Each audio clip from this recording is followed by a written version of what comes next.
So there's kind of a misconception around any billionaire being able to just waltz into Switzerland and buy any property here. And I wanted to dispel that myth today and talk a little bit about the restrictions around foreign ownership of residential property. So unlike London or New York City, there are a number of restrictions in Switzerland, both at the federal level as well as more local cantonal level restrictions around who can buy residential property and under what types of circumstances. So we will dive into this topic today and talk about the main regulations, those being mainly the Lex Koller and Lex Weber. So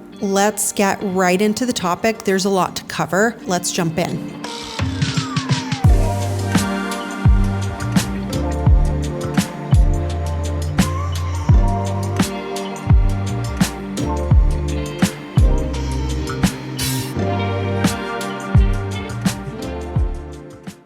So to understand the full picture, I think it is helpful to start with the history and to start sort of at the beginning of how the current situation started to come about in its current form. We need to go back to the post-World War II situation. So in the 50s, Switzerland, unlike many of its neighboring countries, was experiencing a very rapid economic growth, and along with its highly stable currency and political neutrality, people started to view Switzerland and Swiss real estate as sort of a financial safe haven. So a lot of foreign capital started pouring in to Swiss real estate, and this at some point threatened to price out the locals. And so, in response to this, in 1961, there was an emergency decree issued, which was called Von Moos. So it was known as the Bewilligungsbeschluss, or the Von Moos Decree. And this decree established that foreigners needed to obtain a permit in order to purchase real estate in Switzerland. So they needed to be issued this permit by cantons, and for this to be issued, they had to demonstrate some sort of legitimate interest. So this could be a business interest, like they had a business in that canton, or they had some other personal ties. And because this was an emergency decree and it was in response to a situation, people then quite quickly figured out loopholes to circumvent these restrictions. So they would form corporate shell companies, they'd form Swiss companies that would then hold these Swiss properties, or they would have sort of nominee holdings or straw men hold them on their behalf. So this was not where it all ended. So then fast forward a little bit to the early 1970s, there was a lot of global currency instability, and capital flight to Switzerland had sort of accelerated. People had obviously also caught on to these loopholes that were being used by foreigners to buy Swiss real estate, regardless of the previous emergency decree that had been issued. So in 1973, there was a justice minister called Kurt Furgler. And so in 1973, the parliament enacted Lex Furgler, which was named after the justice minister of the time, Kurt Furgler, and this was introduced to close those loopholes that I mentioned. So there was an economic control test that was issued as part of this regulation. So if a company was more than 33% foreign owned, it was classified as a foreigner and could not then hold Swiss real estate. It also criminalized these nominee purchases, and it also heavily restricted holiday homes. So these legitimate interest exceptions that I talked about, these were also sort of being used as loopholes, and it kind of cracked down on that as well. So even with these new restrictions that were introduced, there were still two significant loopholes. The first was that people then started buying mixed use real estate. So if they couldn't buy an apartment building, they'd buy a building where you had like a storefront downstairs, but then you'd have apartments upstairs, and they would claim that this is commercial real estate. And the second loophole that was being used was that foreigners would then use a very significant Swiss bank mortgage to buy real estate, and then would claim that the Swiss bank actually owned the majority of that property. So then fast forward to 1983, the emergency decree, the von Moos Code was replaced by Lex Friedrich, and this basically replaced this emergency decree with a permanent system, and it also created a federal holiday quota. So the federal government authorized 1,500 permits per year for the entire country of these holiday homes, and these were distributed only to the tourist cantons, and it capped these holiday homes at 200 square meters or 1,000 square meters per plot. And then in 1997, there was a big shift. So this Lex Koller, which is basically the framework that we're currently still living under, was introduced. And this was also named after the justice minister of the time, who was called Arnold Koller. And one thing to mention here is that Lex Koller completely liberated restrictions on commercial real estate. So it was seen then that commercial real estate doesn't hurt the local housing availability. And in 2002, when Switzerland signed these bilateral agreements with the European Union, EU or EFTA citizens that were living in Switzerland were also given the right to purchase real estate. So even after the introduction of Lex Koller, there was still an issue in some of these alpine towns. It was a phenomenon called cold beds or kalte Betten, where basically there were a lot of like second homes or holiday homes that were bought by people who used these holiday homes during peak season, and then for, the remaining 50 weeks of the year, there would be no one there. And they were basically pricing out the locals. So local teachers and nurses and police officers could basically no longer afford to live in their towns because they were being priced out once again by these people that acquired extremely expensive alpine holiday homes. So in response to this situation, environmental activist called Lex Weber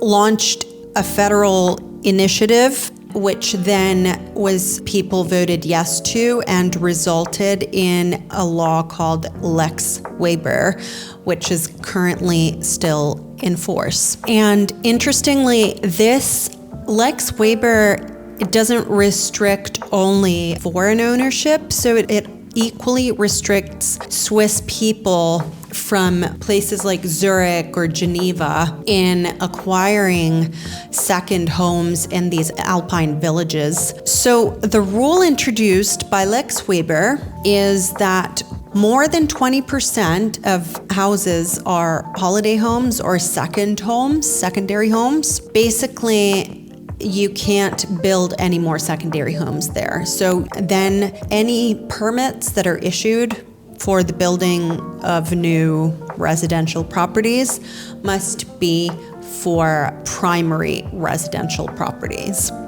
And this is specifically to protect people that live in these alpine towns from not being priced out of their own hometowns. Because you can imagine a situation where you go to, one of these extremely expensive alpine ski towns, and all of the local workers have to commute from somewhere extremely far because they just simply cannot afford to live there. And this is basically exactly what the Lex Weber addresses and is meant to tackle.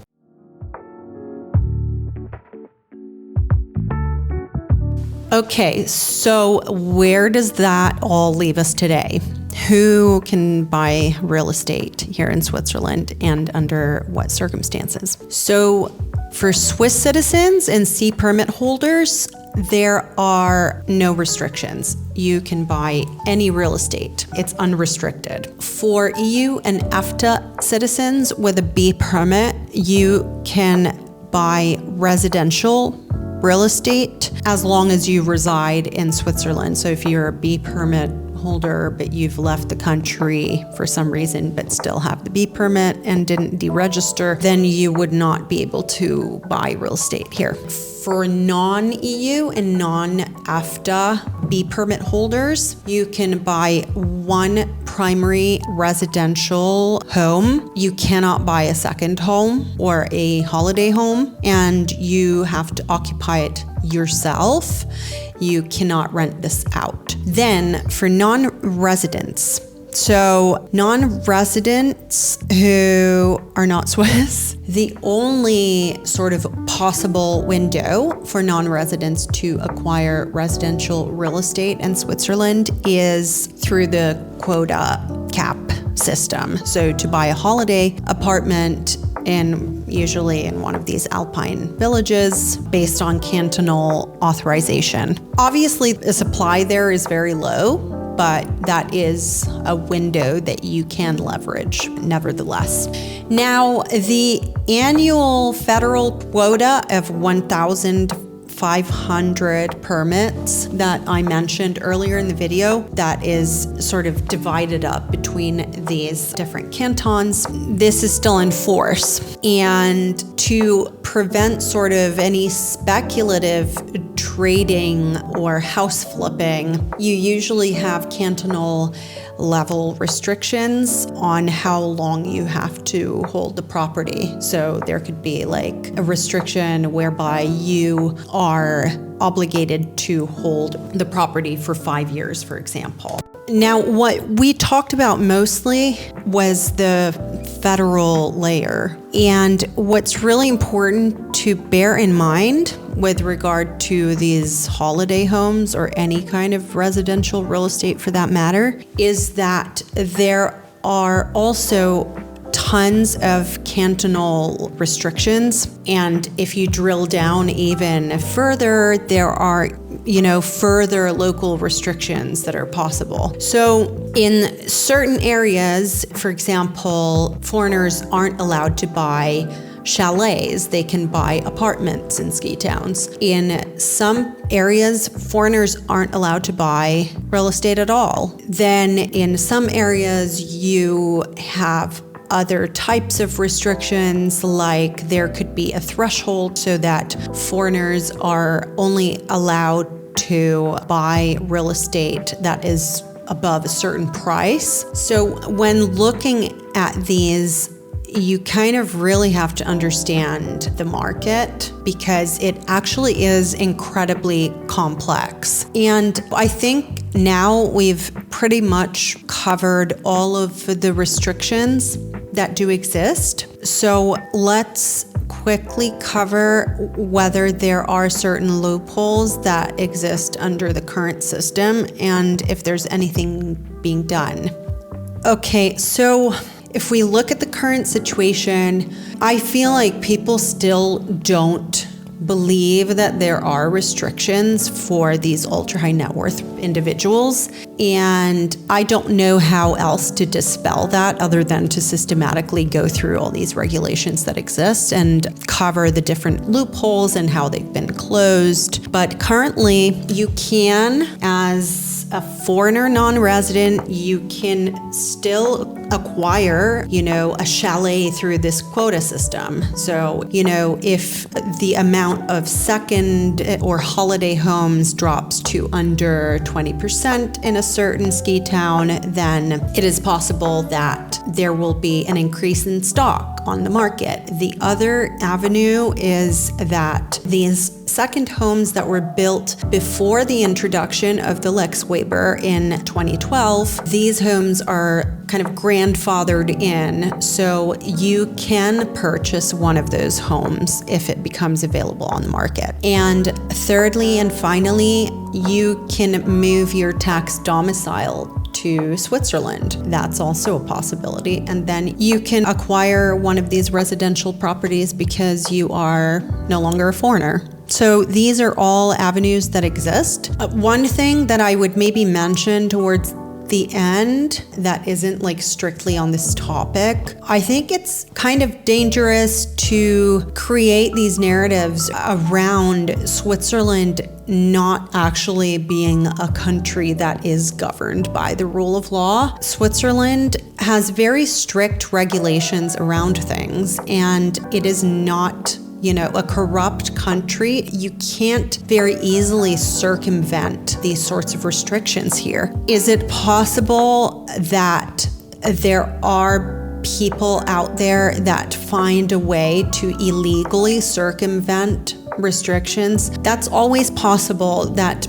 people can break the law, but that isn't to say that if you have tons of money, you can just come to this country and do whatever you want, because that just isn't the case. So that's why I kind of wanted to make this video to basically talk about some of these myths that exist. Also because it is a very complex system and people don't always have the full picture of what's allowed for whom and under what circumstances. So I hope that this was interesting, and thank you for watching as always, and I look forward to seeing you next time.